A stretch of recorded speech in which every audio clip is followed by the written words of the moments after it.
Sveiki draugai, treneris Artūras. Šiandieną yra mano pirmasis video po ilgos pertraukos kūrime YouTube'ės. Tai norėjau supažindinti jūs trumpai su savo mini studija. Kaip visada nėra pačio geriausio laiko, galvo Artūrai, dabar lyja, tikriausiai jūs girdite lietaus ošimo lauke, galvoju, gerai, pradėkim šiandieną. Tai susistačiau čia savo telefoniuką, kompiuteris, dar vienas telefonas, kaip matote, mano aplinkoj studija kaip ir dar visiškai neparuošta, bet iš savo patirties galiu pasakyti, kad nėra visą laiką tobulas laikas, svarbiausia yra pradėti, tai tą ir noriu padaryti. Tai ačiū tie, kas žiūrėsite, rašykit savo klausimus, viską. Tai man yra 34 metai, auginu 2 savo sūnelius, esu patėvis jiems, turiu dukrytę, jau 10 metų esu. Šitą reikia dėti ar ne? Įdomu, pirmas, kas aš esu ar ne. Jau 10 metų esu santykiuose, tikrai nemažai turiu patirties, kaip ir būdamas jaunas žmogus. Sportuoju 12 ar 13 metų, sportuoju natūraliai, kilnoju svorius, šokinėju, bėgioju mažai, bet galiu pabėgti.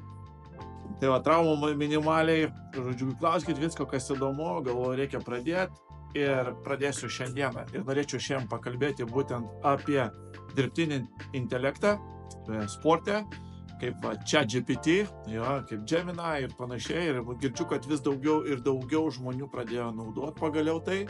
Ir labai tas džiugina, nes prieš keletą savaičių sulaukiau klausimą, sako, ar gali man už kiek parduosi man mitybos planą ir prašau nemokamai, tik atsiųs savo e-mailą ir greitai įsiuntė tam žmogui pagal jo pageidavimus tą mitybos planą. Jis aišku nėra kažkoks tai super tobulas varžybinio lygio, bet paprastam žmogui tai daugiau negu užtenka. Ir lygiai taip pat jūs galite susidaryti ir sporto planą, galite susidaryti mitybos planą, galite susidaryti netgi savo kasdieninį veiksmų planą.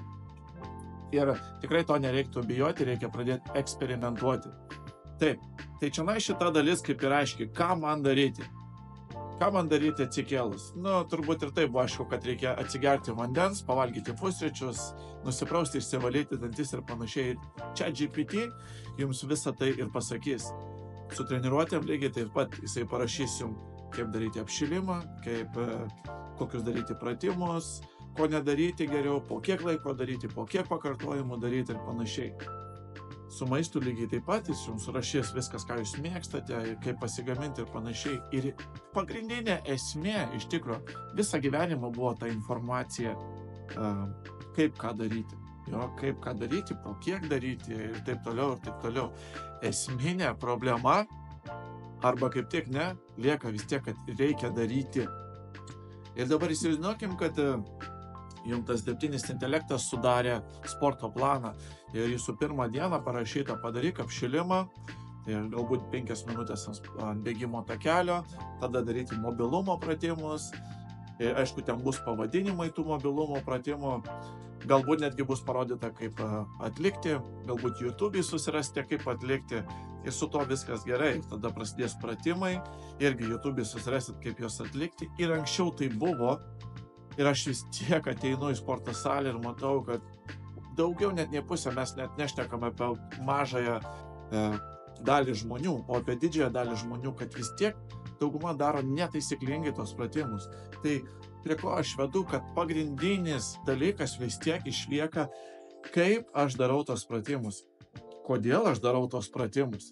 Jums ChatGPT gali paaiškinti, kodėl jūs juos darote, taip, bet kad jūs va čia suvoktumėte viduje. Ir tai bus pats pagrindinis dalykas. Todėl pasikliaujam intelektu, naudojam, mes kuo daugiau jį bandom išmokti iš jo, bet prisiminkite, kad pats pagrindinis dalykas bus vis tiek. Jūs turite ateiti ir visą tai daryti taisyklingai, o visoj pirmoji vietai daryti. Tai toks mano trumpas video šiandieną.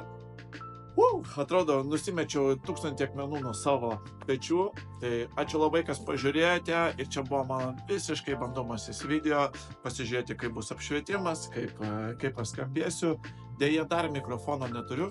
Tiksliau turiu, bet galiu netgi parodyti. Tiksliau per toli. Dar neturiu, bet turėsiu. Tai va šitą iškirpsiu 100%, ką kalbėjau. Tai gražios likusios dienos, iki kito susitikimo.